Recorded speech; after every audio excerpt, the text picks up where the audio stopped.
افغان مہاجرین کی ایک بڑی تعداد دارالحکومت اسلام آباد کے قریب واقع اس کچی بستی جیسی آبادیوں میں رہ رہی ہے۔ ڈاکٹر محمد نذر تقریباً 18 سال پہلے یہاں آئے تھے۔ بچوں کے لیے کسی قسم کی سہولیات نہیں، صفائی ستھرائی اور بجلی نہیں۔ یہاں بچھو اور سانپ ہیں۔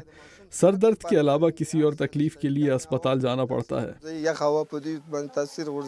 سن 2002 سے تقریباً 50.5 لاکھ افغان اپنے گھر لوٹ چکے ہیں، لیکن 17 لاکھ اب بھی پاکستان کے ایسے ہی مختلف کیمپس میں رجسٹرڈ ہیں، جبکہ کم از کم 10 لاکھ کے پاس اپنی شناخت کی کوئی دستاویز نہیں۔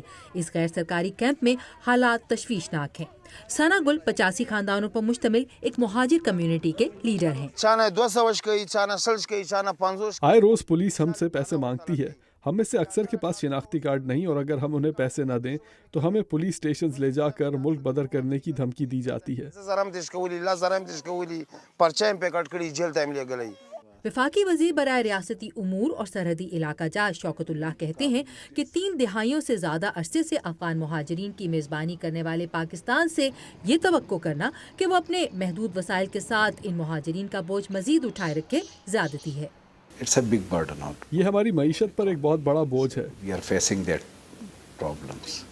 مصائب سے پر حالات کے باوجود اقوام متحدہ کے ادارہ برائے مہاجرین کی دنیا اسلم خان کو کم ہی افغان مہاجرین کے واپس جانے کی توقع ہے۔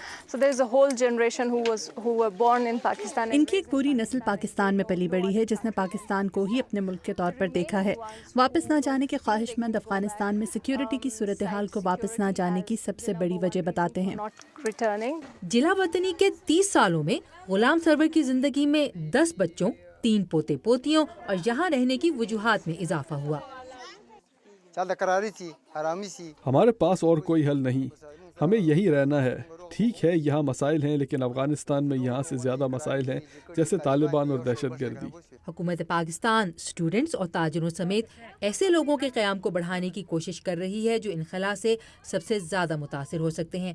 لاکھوں مہاجرین واپس جا چکے ہیں۔ ادارہ برائے مہاجرین کے مطابق واپس جانے والوں میں سے کئی کو اپنے علاقوں میں نئی زندگی شروع کرنے میں مشکلات کا سامنا کرنا پڑ رہا ہے، اور کئی دوبارہ واپسی کا راستہ ڈھونڈ رہے ہیں۔ شیرن بین کے ساتھ عائشہ خالد، اردو VOA۔